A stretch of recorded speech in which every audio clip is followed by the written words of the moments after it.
The Human Condition, according to Tolstoy. Leo Tolstoy is the writer who makes other great writers feel provincial.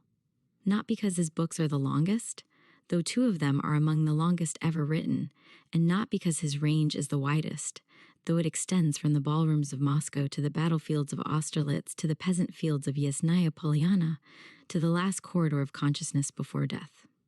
It is because Tolstoy looked at human life with a completeness of attention, a refusal to avert the eye from anything, the beautiful or the shameful, the grand or the trivial, that no other writer has quite matched. He is the novelist of the body and the soul simultaneously, of social performance and private anguish, of the vast collective movements of history and the single heartbeat in the dark. He wanted to know everything about what it means to be alive, and he spent 82 years failing magnificently to find out. The contradiction. Lev Nikolaevich Tolstoy was born in 1828 at Yasnaya Polyana, the family estate in the Tula region south of Moscow, into one of the great aristocratic families of Russia. He was orphaned young. His mother died before he could remember her. His father when he was 9 and was raised by aunts on the estate that would become the center of his imaginative life. He was a mediocre student at Kazan University, a soldier in the Caucasus, and later at Sevastopol during the Crimean War, a gambler, a womanizer, a young man of prodigious appetites who was also, from very early, tormented by the distance between how he lived and how he believed he should live. This torment was not occasional or passing. It was the engine of everything he wrote and everything he did, the wound that never closed, the contradiction that grew larger with every decade until it finally, at the age of 82, drove him out of his house into a winter night to die in a railway station. He married Sophia Behrs in 1862, had 13 children, and produced, in the first 2 decades of marriage, War and Peace and Anna Karenina, 2 of the greatest novels ever written, both of them composed in the same house, in the same study, while a large family moved around him and Sophia copied his manuscripts by hand in the evenings. By the late 1870s, he had undergone the spiritual crisis he described in a confession, a confrontation with the meaninglessness of his achievements, with the certainty of death, with the question of whether any life premised on wealth and social privilege and artistic ambition could be justified in the face of the poverty and suffering that surrounded him. He became, in his late 50s, a kind of secular saint and a tremendous nuisance. He gave away his copyrights, tried to give away his property, dressed as a peasant, made his own boots, preached nonviolence and vegetarianism, and was eventually excommunicated by the Russian Orthodox Church. His marriage became a war that lasted 30 years, conducted in diaries that both partners wrote knowing the other would read them. He left home on the night of October 27, 1910, in secret in the dark, boarded a train with no clear destination, caught pneumonia and died 11 days later at the stationmaster's house in Ostapovo, surrounded by reporters while Sophia was refused entry to the room. He is buried at Yasnaya Polyana, under the trees, in an unmarked grave. He had requested no monument. Visitors still come in their thousands. The body knows. Tolstoy is the great novelist of the body, not in the sense of the erotic, though desire courses through all the major works, but in the sense that he understood the body as the primary site of truth, as the place where the self's real condition is revealed, regardless of what the mind chooses to believe or the social performance requires. His characters' bodies betray them constantly. They blush at the wrong moment, feel nausea at the smell of corruption they had convinced themselves to ignore, are seized by joy in circumstances where social decorum demands restraint. In Anna Karenina, Levin's body tells him he loves Kitty before his mind is caught up. In War and Peace, Pierre's physical awkwardness in the drawing rooms of Moscow is the most precise possible index of his alienation from the world those drawing rooms represent. This is why Tolstoy's descriptions of physical experience are so unlike anyone else's. They carry the weight of moral information. When Gerasim, the peasant servant in The Death of Ivan Ilyich, lifts his master's legs and holds them through the night because the elevation eases the pain, the gesture is erotic in the original Greek sense. It is eros, the force of connection, expressed through the body without embarrassment, without the self-consciousness that afflicts every other relationship in the story. Gerasim is the only person in Ivan Ilyich's world who is not lying, and his truthfulness is a bodily truth. He simply does what needs to be done and does not pretend it is otherwise. War and Peace opens in a drawing room and ends on a road in Russia after a battle. And the journey between those 2 points is, in part, a journey from a world organized around performance and social surfaces to a world of elemental physical reality, the reality of hunger, cold, terror, exhilaration, and the animal awareness that comes with proximity to death. Prince Andrei, one of the great characters of world literature, has his deepest moment of understanding lying wounded on the battlefield at Austerlitz, looking up at the sky, the famous sky, infinite and quiet above the smoke and noise, and feeling, for the first time, the irrelevance of everything he had previously valued. Napoleon rides past, small and self-satisfied, and Andrei, who had idolized him, sees only a small man on a horse. The wound and the sky have stripped away the apparatus of ambition and left him facing something simpler and more permanent. And Anna Karenina begins, famously, with the assertion that all happy families are alike, but every unhappy family is unhappy in its own way. A sentence so frequently quoted that it has been partially emptied of meaning, but which, returned to in context, is a precise statement of what the novel is about. Not happiness, whose uniformity Tolstoy dismisses in a clause, but the specific textures of specific unhappiness, the failure of love, the failure of self-knowledge, the failure of society to accommodate the reality of desire. Anna Karenina is one of the most fully realized characters in fiction, which makes it all the more disturbing that the novel judges her. Tolstoy loved her. The evidence is everywhere, in the physical presence she commands on every page, in the intelligence and warmth he gives her, in the way every other character in the novel is diminished in her vicinity, and he destroyed her, and he was right to do both. And the fact that both of these statements are true is the measure of the novel's moral seriousness and its moral complexity. Anna's tragedy is not that she falls in love with Vronsky, though the love is real and its ending is terrible. It is that she has no language for her own desire, no framework within which to understand what is happening to her that does not require the destruction of everything else. Society has not provided her with one. Her husband Karenin, a good man in many technical respects, a man of intelligence and position who is genuinely wounded by her betrayal, is also a man who has organized his entire existence around the suppression of feeling, and who is therefore, when feeling arrives, absolutely helpless. He cannot respond to Anna's crisis because he has spent his whole life training himself not to feel what he feels, and the training has worked too well. Anna's descent in the novel's second half, the jealousy, the laudanum, the progressive dissolution of her ability to trust her own perceptions, has sometimes been read as Tolstoy punishing her for adultery, and there is something to this reading that cannot be entirely dismissed. Tolstoy's attitude to female sexuality was not uncomplicated. But it can also be read as a precise psychological account of what happens to a person whose capacity for genuine feeling has been given no legitimate outlet, who is trapped between a social order that denies her desire and a private life built entirely on that desire with nothing to stand on. The train at the end is not divine punishment. It is the destination of a particular track, laid down long before Anna bought her ticket. Alongside Anna, the novel follows Levin, widely understood as Tolstoy's self-portrait through his courtship of Kitty, his work on the land, his philosophical crisis, and his eventual fragile arrival at something like faith.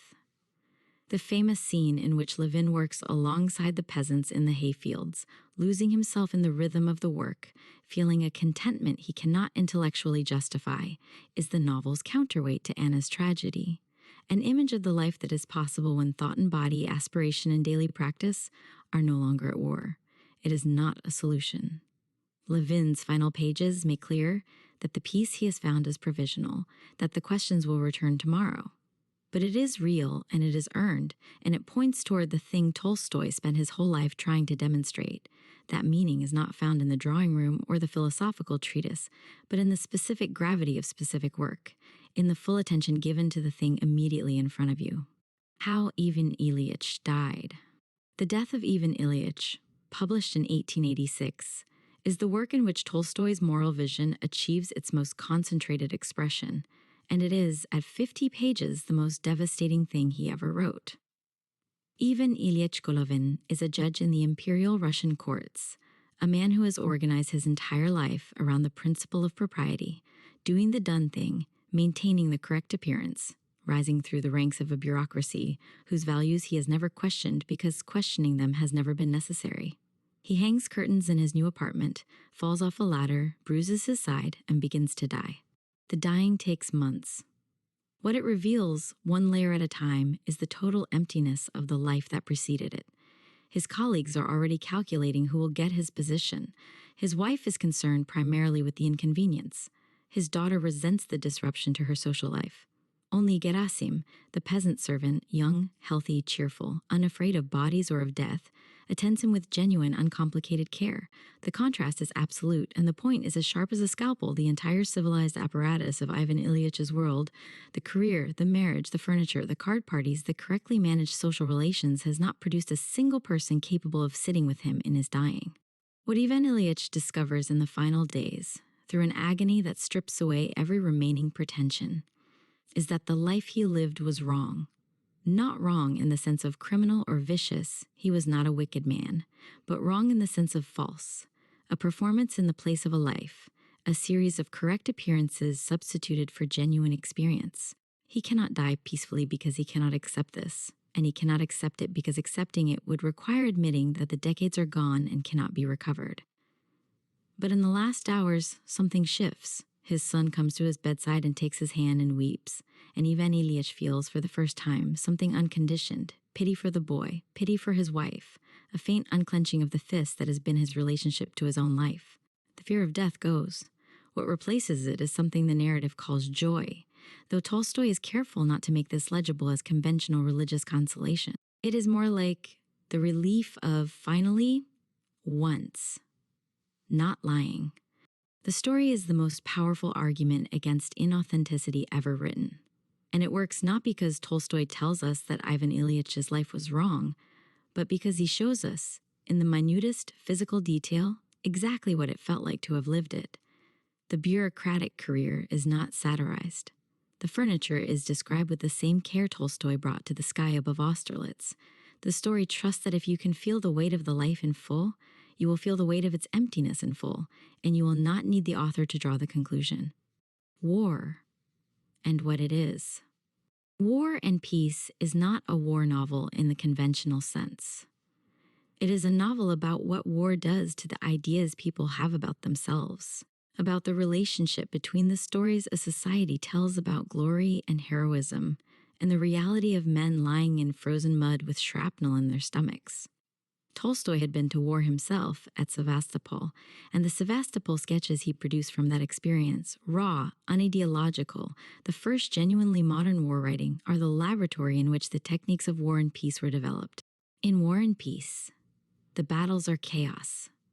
This is the radical claim. Commanders do not control battles. They issue orders that bear no relation to what is happening and are interpreted in ways they did not intend by subordinates who are themselves responding to a situation that changes faster than communication can track. Kutuzov, the Russian general who defeats Napoleon, is great not because he is a brilliant strategist, but because he understands that the most important thing a commander can do is sleep. That the attempt to control events through force of will is not merely futile but counterproductive. That the wisdom is to be receptive to the current of events rather than to insist on mastering it. This is a philosophy of history and a philosophy of life simultaneously. Tolstoy's long theoretical digressions in War and Peace, the passages in which he argues explicitly against the great man theory of history, against the idea that individuals rather than vast impersonal forces drive events, have irritated readers since the novel's publication, and continue to irritate them. They are not elegantly integrated, but they are not wrong, and they are not incidental.